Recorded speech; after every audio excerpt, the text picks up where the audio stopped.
2 weeks ago, the dross debate took another turn. While questions were being raised over the proposed handling of dross by Alumino Australia, attention turned to the town's existing aluminium smelter.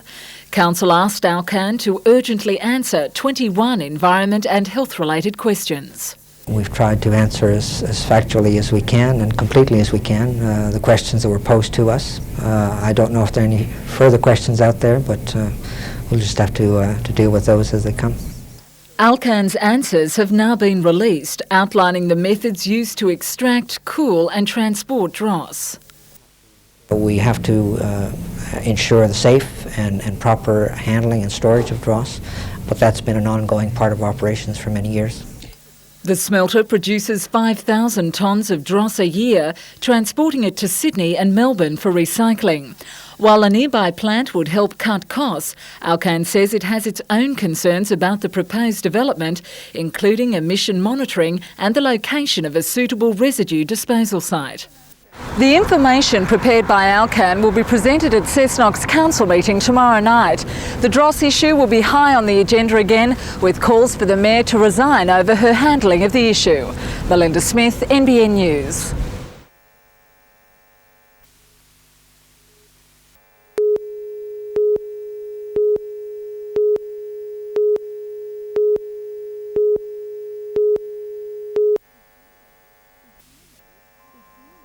It's normally a quiet suburb, but today there were cries of protest from neighbouring residents of Ninag Street. Late last week, a Department of Housing representative visited several houses, telling the tenants they had 3 weeks before they would be relocated to make way for a number of units and duplexes.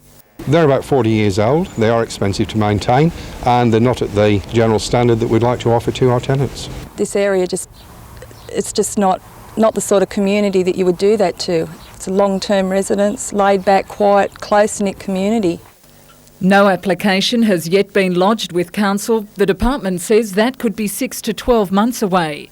Residents argue they don't want the development in their neighbourhood and fear other houses could be on the hit list. This might just be the start. They might just do this corner. But where does it go from there? Does the development continue through the whole block? There may be some more development there, but it would be small-scale development, not a major development.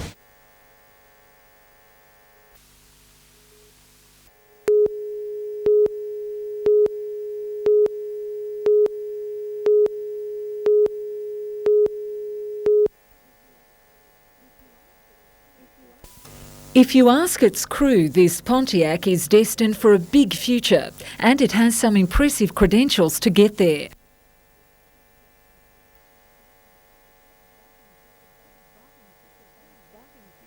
But in simple terms, the $55,000 investment is built for speed. This is a Chevrolet engine based on a General Motors Chevrolet, a small block engine, what they call a small block engine. We pull about 150 miles an hour at the back straight at called a Thunderdome. And that's miles an hour because all of this type of racing is in American miles an hour, not kilometres. For Newcastle's John Woodland, life in the fast lane has taken a new turn. A veteran of dirt track events, he's changed gears at the age of 40, taking up NASCAR racing, a relatively new sport in Australia.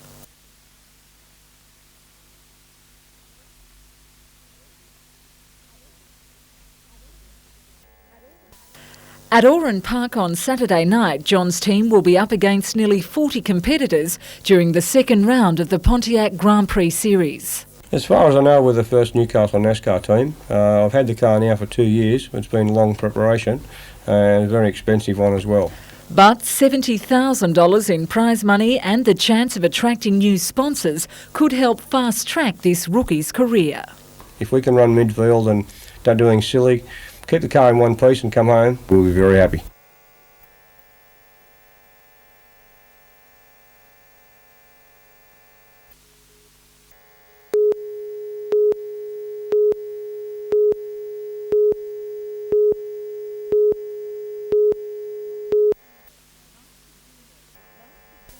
Last December, John Holland Construction was named the preferred tenderer to develop the civic site. Council says it's still happy with the design, but the proposed finances are causing a problem. The financing arrangements are such that the risk and reward to council not one that we could recommend. The $45 million development includes new office blocks, retail outlets as well as restoration work. While council has severed its exclusive ties with the developer, it's giving the consortium a chance to renegotiate the deal. In the meantime, we're looking at other options that the council should take if John Holland chooses not to change the existing arrangements. While Mr Grant would not elaborate, he said any delay in the process was worth the wait. If the financial component of the project can be worked out within the next month, it's expected the new deal will be presented to Council in February next year. It's then hoped work will finally begin on the civic site by June. Melinda Smith, NBN News.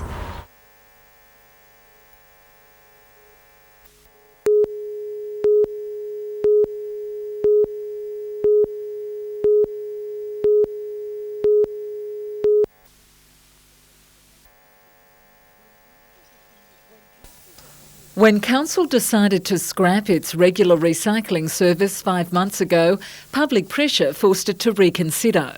It promised to return the weekly curbside collection within 6 months, but now claims market research shows residents support drop-off spots.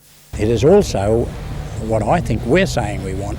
The simple reason it'll cost nothing as far as the people, the ratepayers, concerned at this stage.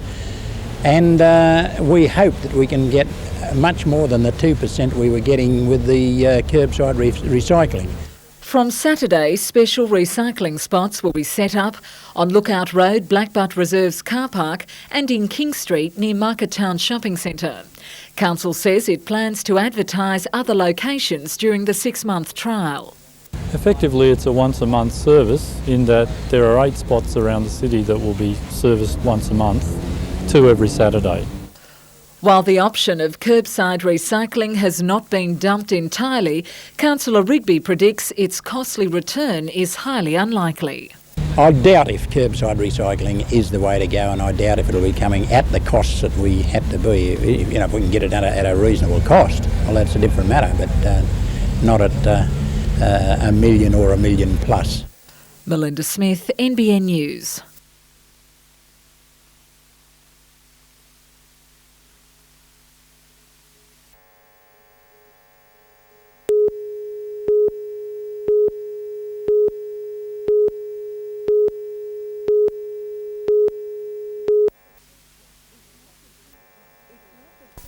It's not the first time school bank accounts have come under the spotlight, the latest figures revealing a collective total of $210 million. Figures released for schools vary, the lowest account revealing just over $21,000, the highest more than $700,000. Lake Macquarie High near Newcastle has healthy reserves of more than $575,000, the third highest bank balance in the state. Certainly the staff and I and the parents have worked very hard to raise funds in the school to get us to that level, and I'm really pleased. Since the department handed over more administrative control to schools, many have made good use of a number of available grants to boost reserves, including the Disadvantaged Schools Fund. And it's a genuine guideline. We are disadvantaged because of the community that we serve, but we can't just spend that on whatever we want. It has to be approved by the Disadvantaged Schools Committee. We also get funding under the Staying On program. We can't spend that on anything other than what's been approved. While taking on the role of a financial manager, principals say not only are schools' needs addressed, financial security is strengthened. We have program budgeting in the school. And program budgeting means that what happens is that people will put forward a program of need, and then if we can fund it, we will. It just means that you're not wasting money. Melinda Smith, NBN News.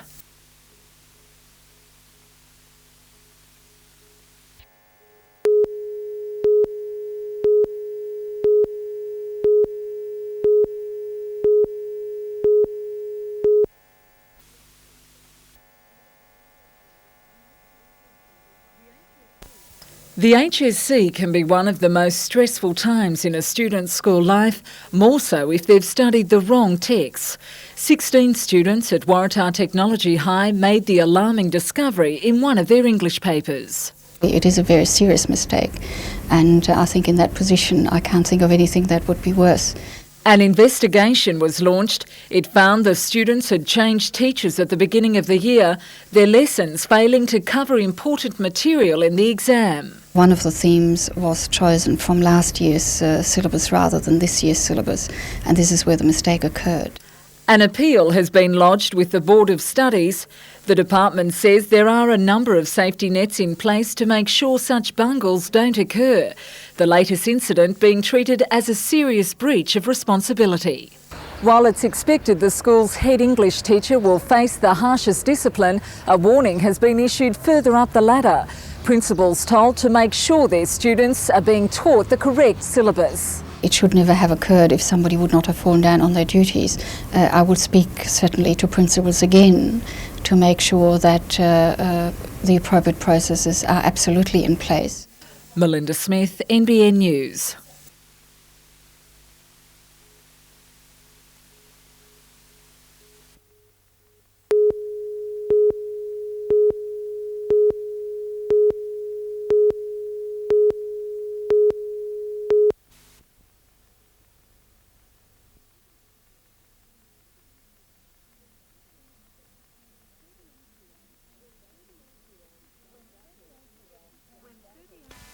When 38-year-old Tony Battle injured his back on the job 5 months ago, his prospects of returning to work by Christmas look slim. But with the help of an American-designed computer program, his chances of a speedier recovery have improved. That's great, Tony. What we can see there, this is the last time you did the test. This is today. We can see there that not only is the graph wider, but it's also a lot higher. The width is how far you're squatting up and down, so your range of movement, and the height of the graph is how much force you're exerting as you're going up and down there. The Hunter Rehabilitation Service has helped develop the system. It's become an important part of identifying and diagnosing problem areas. Special sensors are attached to the hydraulic machines. They're linked to a computer carrying information that reveals the patient's progress. It then gives us information that we can sort of look at and evaluate to look at sort of where the injured worker is at now and where we'd like to have him sort of in the future in looking at his return to work. The program is one of only 2 in the country, benefiting injured workers, employers and insurance companies.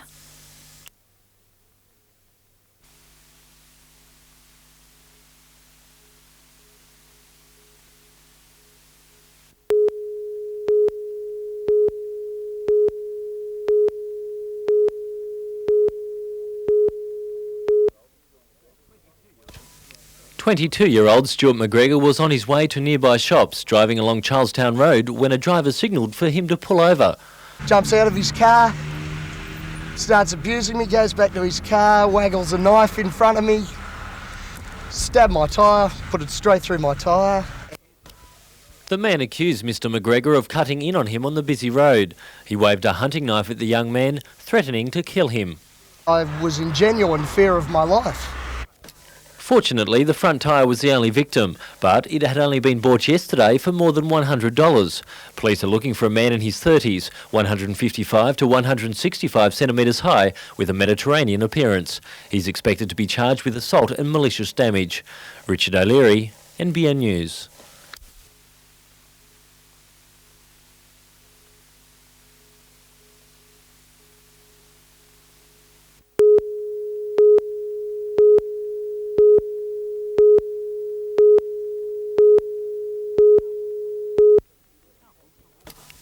Councils from all states and New Zealand attended the conference in a bid to keep up with the changing computer needs of local government. IBM and Stay Computing meet with councils using the total corporate system every 6 months to offer new services and take suggestions for future programs. It's in response to the changing needs of councils.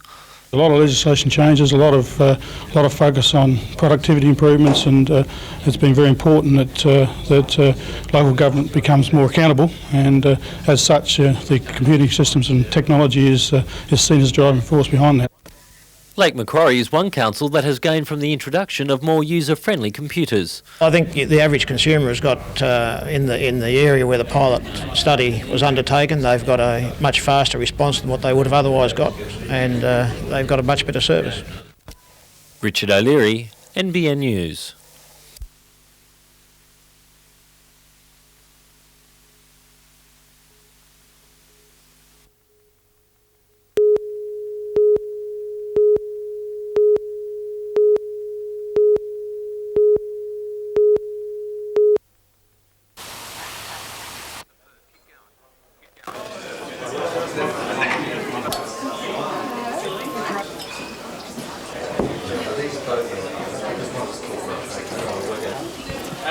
Yeah.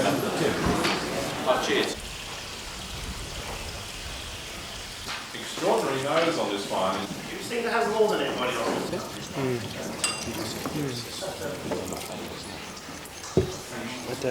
I find it.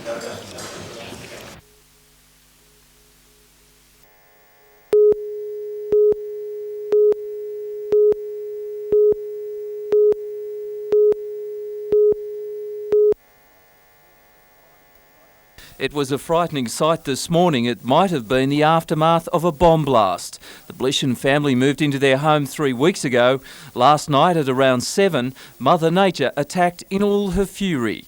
And just as we moved inside, there was a bolt of lightning or thunder which just crept across the sky, and the roof and guttering just peeled off like a banana peel. Sitting perched on a hill at Melville, northwest of Maitland, the house was a prime target for the storm. Parts of the roof were tossed more than 300 metres down the hillside, fuelled by the 70-kilometre-an-hour winds. Today, the few pieces of tin that remained on the house were working loose. The property is insured. SES workers have covered the building with a giant tarpaulin, keeping out any rain. Diane Blishen says she should have taken notice of a family of birds in the front yard. The birds are nested in a vine out the front of our bedroom, and the afternoon before they took off, mother and 2 babies. Unusual. So they must have knew that. They knew that was coming. Yeah, I should have taken off with them.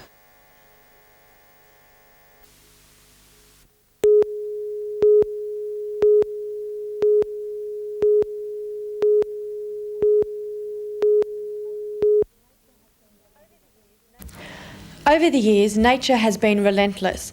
Wind, combined with salt water constantly lapping the banks, has caused some of the land to simply crumble and disappear. The erosion has become such a problem that some farmers are using broken brick and rock in a desperate bid to save their soil. We envisage putting it near the water's edge and then battering the bank off so that we haven't got the sheer drop down which gets undercut and then falls in the river. The harsh dry spell has also made an already bad situation worse. The drought has it's really accelerated the whole effect. There's no moisture virtually to the waterline, the water table, so we're finding massive slips. But the most frustrating thing for farmers is their inability to do something about the problem, with authorities halting their attempts to block the erosion. It is very frustrating because it's not something that is standing still while we're waiting for the permissions and the right, the go-ahead to do the work. It's continually eroding away.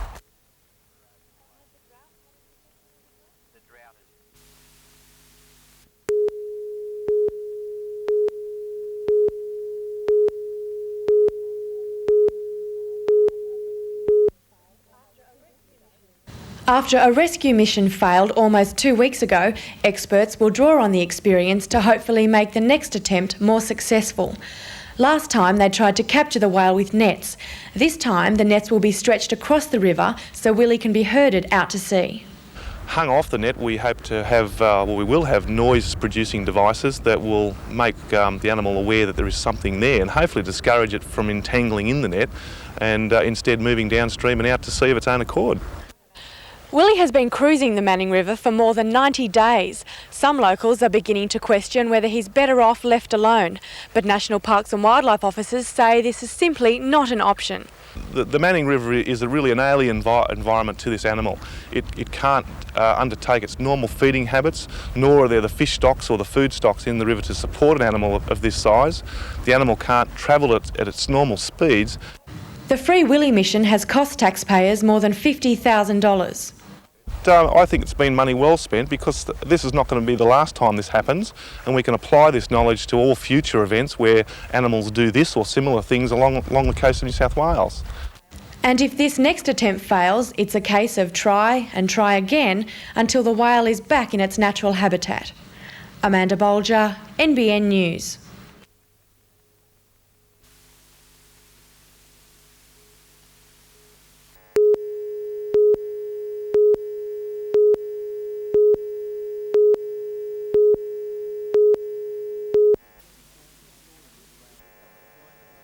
With youth unemployment soaring at around 20%, questions are being raised about how we educate our young people. An initiative announced in May by the Prime Minister is being put into action around the country, the Australian Student Traineeship Foundation. In Singleton today, educators and industry people met discussing how to get more work-based subjects into our schools. It means that they will be better prepared to enter the workforce. This provides a bridge of going from school into the workforce. Subjects like engineering, plumbing, anything that could lead to a career path. $38 million has been allocated Australia-wide to set up programs. It's hoped industry and the Education Department will work together. It's acknowledged that some students are wasting their time in years 11 and 12 to receive qualifications that have little value in getting them a job. Peter Ryan, NBN News.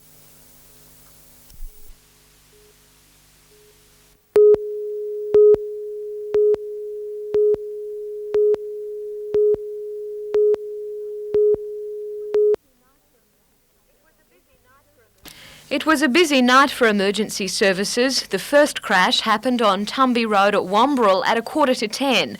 A 38-year-old woman from Kilcare was trapped by the legs.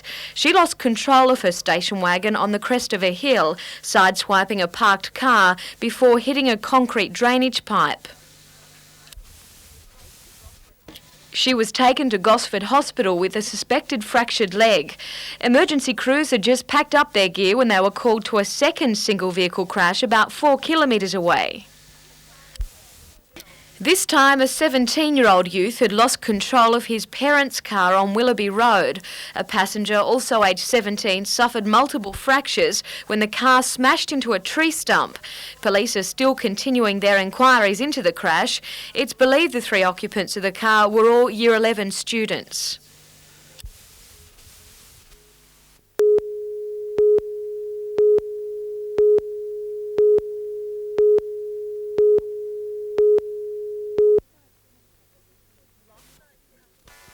Last night's council briefing session was an opportunity for retailers and precinct leaders to show a united front in the fight to keep parking meters out of the CBD.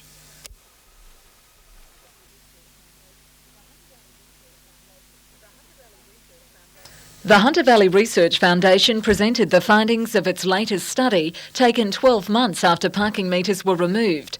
The report shows sales have not increased, but retailers claim it's inconclusive. The City Centre Committee conducted its own study, revealing of the 321 retailers surveyed, 58% reported profits were up. Nearly all wanted meters permanently removed.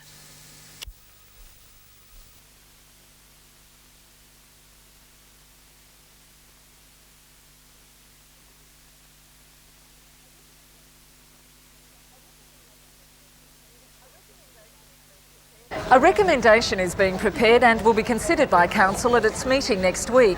It's the issue of lost revenue that has to be resolved. The City Centre Committee pushing for the trial and more talks to continue. Melinda Smith, NBN News.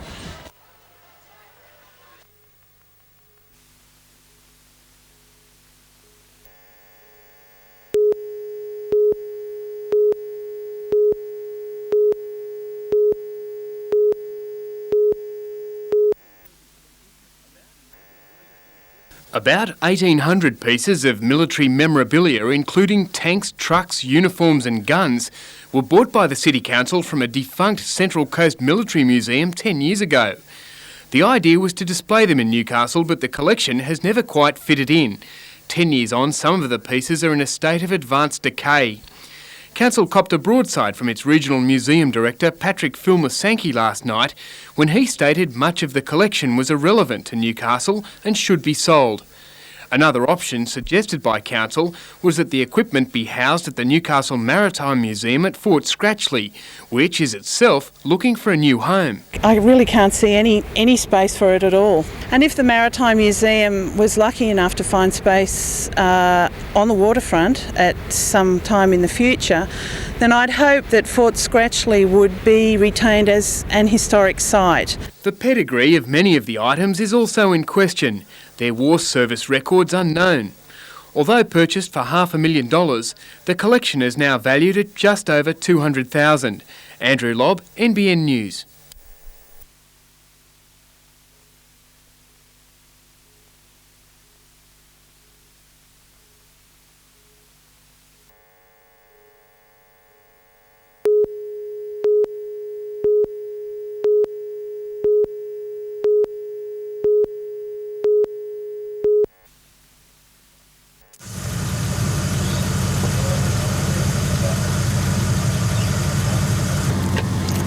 We'll get it over.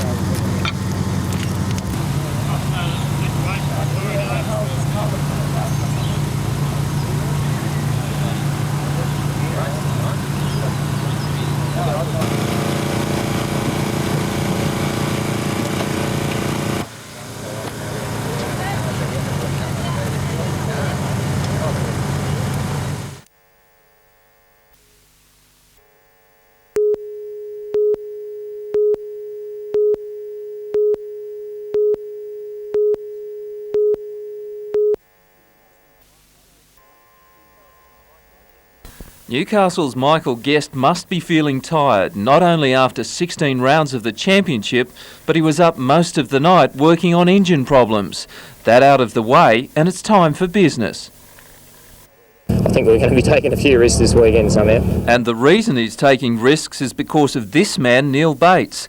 Both drivers are level pegging with one event to go. South Australian Ed Ordinsky in with a chance as well. I can't believe that the championship's finally come down to one rally and one position, you know, that's what it works out. In preparations today for the Asander Rally, Bates was trying out his new Toyota after crashing his old car at Coffs Harbour. Just to add a bit more spice, rally legend Ross Dunkerton is not out of the running, but Guest and Bates will have to falter.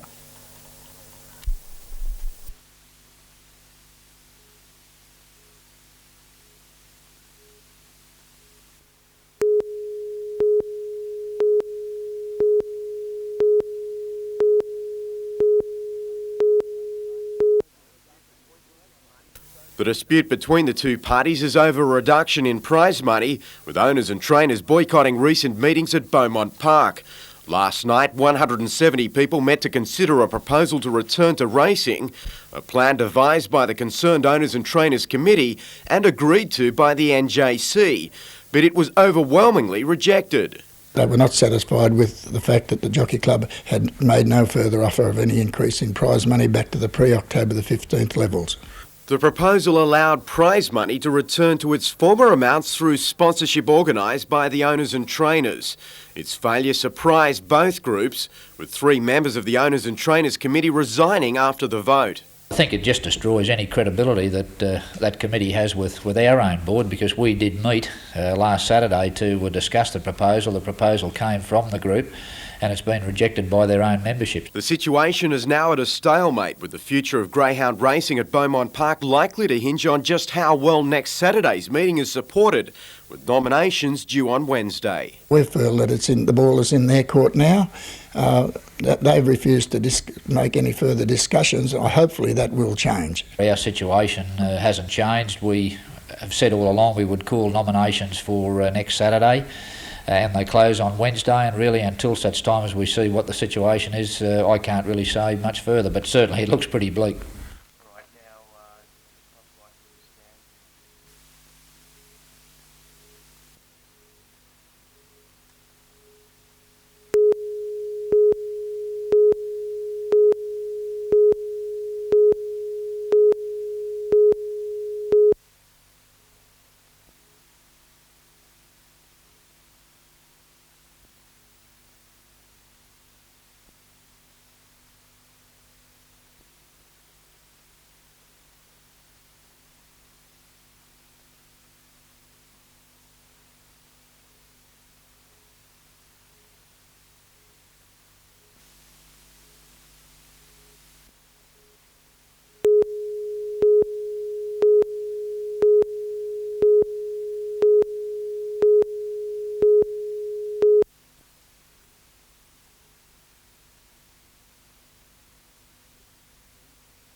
A desperate plea from a sister desperate for news.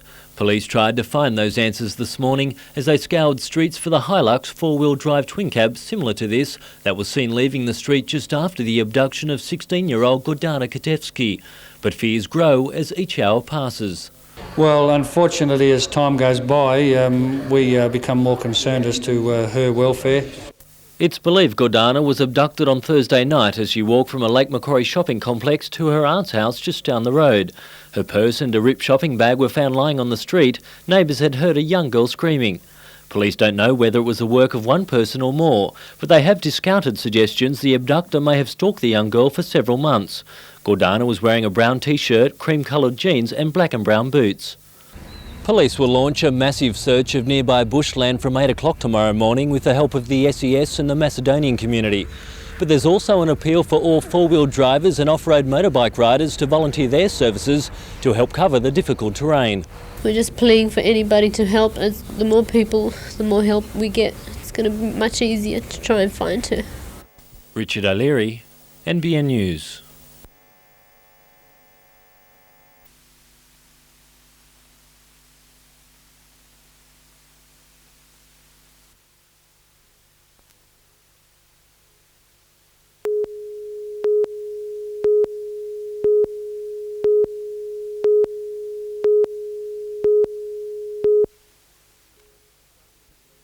It was a perfect start to the season and for new coach Malcolm Reilly, with the night's semi-final win over South Sydney and final victory over the local side, the Captrack Tigers. Two of the night's Fijian recruits will arrive on Wednesday, but former rugby union international Kalaviti Naisoro won't be among them. He's been linked to several other clubs, including Parramatta, and he's unable to begin training with the Knights till January the 2nd. So Malcolm and Robert and I have put the ultimatum to him that he has to join us within a couple of weeks. Otherwise, in all fairness to him, he won't be up with our training schedules, and I don't think it's in anybody's interest. A Knight who excelled during the Sevens win, Owen Craigie, will be the subject of a meeting between Mellon and Canberra boss Kevin Neal later this week. It stems from Craigie signing contracts with both clubs last season. Meantime, pitcher Everett Stool will join teammate Brad Boyd at the Montreal Expo's spring training next year. Stool was delighted with the news and helped the Eagles to an outstanding 3-1 record against the Canberra Bushrangers over the weekend. I was ecstatic. It was sort of a shock. I was hoping for it, but wasn't quite sure. And once I got the news, it made my season. The 3 wins lifted the Eagles off the bottom of the ABL table. Their next challenge, Dave Nelson's Waverley Reds in Melbourne this weekend.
A barge, which has already been loaded with the giant hull modules, had been due to be towed from Newcastle yesterday. Its cargo is bound for the Williamstown dockyard in Melbourne, where it'll be incorporated into an Anzac frigate to be sold to New Zealand. But the crew of the Newcastle pilot cutter refused to help because of an industrial dispute over discussions on an enterprise agreement. When today they again withdrew their services, an urgent meeting was arranged between the MUA and the Hunter Ports Authority. That meeting was still going late today, and there's no indication yet of when shipping movements will get back to normal and the barge will be allowed to leave.